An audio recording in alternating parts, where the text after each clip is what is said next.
after. Lovely little South Australian whiting. I've covered a couple of states to come and fish with my good mate Lenny. It's been a while between drinks, mate, but you told me all about the really good whiting fishing you get in South Australia, and landed in Ceduna yesterday. And now I'm out in a roaring southerly chasing whiting off the beach, but I think this one's a baby by the standards down here. They are, though, a prize fish in these parts. They get a lot bigger than that. They're lovely to eat, and they're really good little sports fish. Good on the baits, which is how we're chasing them today. Little mustard rigs. And some fresh squid that we caught last night off the jetty at Ceduna. And we might just work through a couple of baits that you can catch these guys on. Good way to start about getting a few of them in the box. Righto. And we're off the mark. Good, well done. Welcome to South Australia.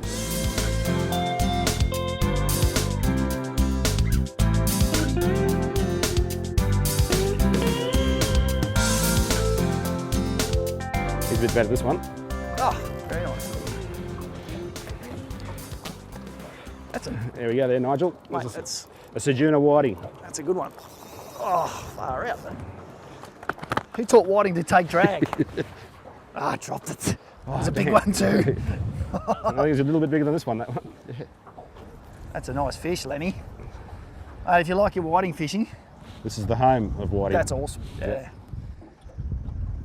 Beautiful fish. And nice little mustard longshanks, number 2.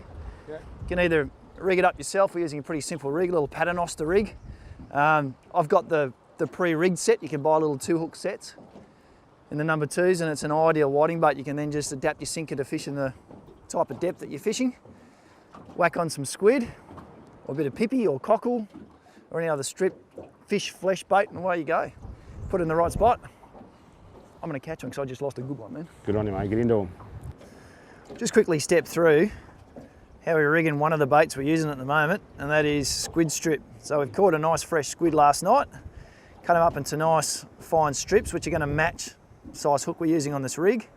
And then what I want to do is try and just thread them on that hook so I get a nice flat lying bait that flutters around a bit with the current in the water. I'm going to pin that hook through the top part of my strip, push the hook right through, and then thread it through a lower section. I can then thread that up the hook a little bit, start on my next strip, same process, follow the hook through, thread it through so that I've got penetration from my hook point. I've also got a few nice tentacly little bits of squid hanging around, make it look a little bit more attractive in the water. That'll flutter around and hopefully get their attention. Have a nice whiting down there. Obviously using squid strips at the moment, but another very popular bait when you're fishing for your whiting is your pippies. I think some states call them cockles. Lenny? Cockles here in South Australia, pippies over east, Victoria, New South Wales. But one of my favourite baits again. Perfect bait for King George whiting. Pretty simple thing, just discard the shell, bit of burley. Sort of just basically thread it on up the shank of the hook. Nice and juicy, plenty of scent.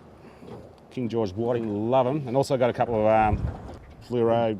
Beating it up, mate. Beating it up, yeah. The jewellery. Bit of attraction there. I think you got a bit of thing for jewellery, I know that. So that's all good with you. Now, soft bait, but sometimes there's a slightly harder little section around the edge. There is, yeah. That's where I started, the white section of the pippy. Yep. And then finished off into the I guess the gut section of the pippy. Yeah. So you've got something firm for that hook to hold on to, and that's going to, it's a nice soft bait, a lot of scent, it's going to float around. Yep. Let's go put it to work, eh? Righto. Give that a shot.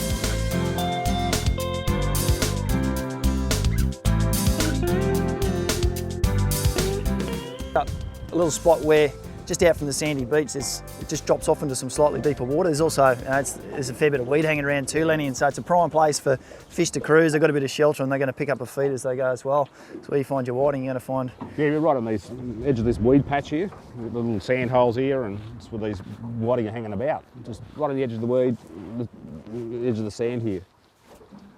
So use your eyes to find them, Lenny. Use your eyes to find them. I like keeping my bait fishing simple, and in line with that, there's a really nice little simple paternoster rig. I've got a nice long dropper on the bottom, let the fish have a bit of a play if they're a bit tentative, and I've got a number 2 hook sitting on top of a top dropper, which is nice and tight. Now to add a bit of colour to that, because I know whiting like feeding on things like worms, benefit with some of these mustard whiting rigs is you've got that red tubing and some of those beads which do add a bit of colour to something while it's floating around, just makes that bait look a little bit more attractive. Hopefully that fluttering around in the right spot, anchored with a suitably sized sinker, is going to do the damage.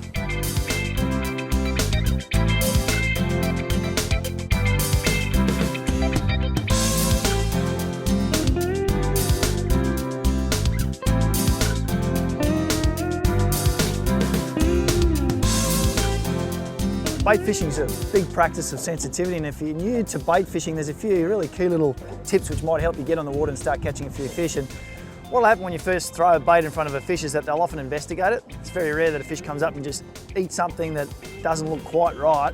It smells right to them, but you've got to remember it's attached to a hook and a line, so it might not behave quite as naturally as a normal bit of food would. So a fish is going to come up and investigate it, and that usually results in a few taps and bumps that you'll feel through your rod. That's the time that you don't want to strike. You want that fish to get a little bit comfortable, take that bait into its mouth before you set the hook. And so what you really want to wait for is a bit of weight to load up in that rod. So let them have those first few bumps and then wait for that slow draw of the rod towards wherever you've put it. And then you want to set your hook. It's a game of patience. One thing that'll help you feel a lot of those bites is having a really nice sensitive rod. I've got a nice graphite carbon blankie, so it transfers a lot of the sensitivity which is coming through the line. And the other thing I do is put my forefinger on that line, and it really helps me feel everything that's going on at the other end. You got there, Nigel? I'm thinking, hoping, we might have a King George here, Lenny.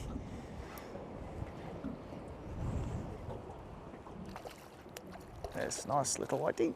There we go. Stay on, stay on, stay on, stay on. Lovely. That's what we're after, Lenny. Here's a nice one. A good fish. Coming from Queensland, where our sand whiting for us, 35 to 40 centimetre fish is a nice fish to come up. And they tell me that these ones are small to average. That's pretty impressive. There you go. Impressive looking fish. They fight surprisingly well. Now they really use that body, long thin body, but they got really quick turns of speed, which is a bit of a trait of whiting wherever you go to catch them. Well presented bait put in the right spot with these guys, it's going to tempt them. You've got to find where they're feeding.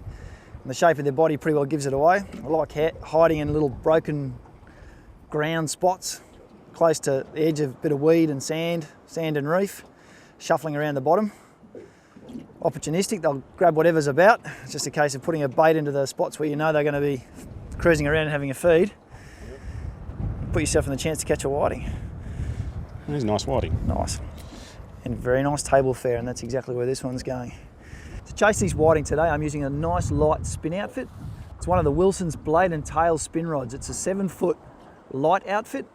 By that it means it's got a really nice sensitive tip section, which is pretty important when you're bait fishing, because when you do have fish playing around with a bait, you really don't want them to know that you're attached to the other end. So having a bit of soft sensitivity there is a big benefit. On top of that, they've got nice, strong butt sections, which then help when you want to hook a fish, and playing them is an absolute joy on such a nice light outfit. I've matched that up with the Fluger Patriarch reel. I've got 8-pound braid, and I've got a nice long 6-pound fluorocarbon leader, which I've then attached to my rig. Very simple outfit, Lenny, but it makes it pleasurable. Enjoy your bait fishing. Oh yeah, that was all right. Oh, tell you what, I give it to you, this whiting. Pretty nice fish. Oh yes. Starting to play the game, Lenny. Is that a nice one? The tide changes brought them on. There you go, mate.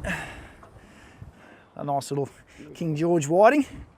It's good, maybe 42, 43 centimetre. Yeah, nice fish. Well, South Australian fish. Well, it's been a fair trip coming down from north, but we haven't been out here very long, mate. We've been out here for about an hour and a half. Nice, simple little rig. Fresh squid bait. Finding a couple of little patches. Little tinny brings you back to the old days of when I was growing up bait fishing, and there you go. Some lovely, tasty King George whiting for dinner tonight. It's pretty easy, but it's fun. One more, I think, Nigel. One more? One more. All right, Lenny, the race is on. Get in the water, mate.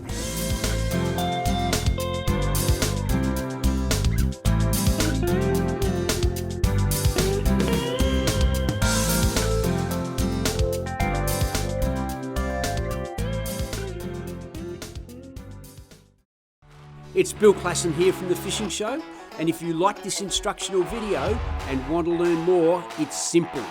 Go to fishingshowtv.com.au and see a whole host of additional videos.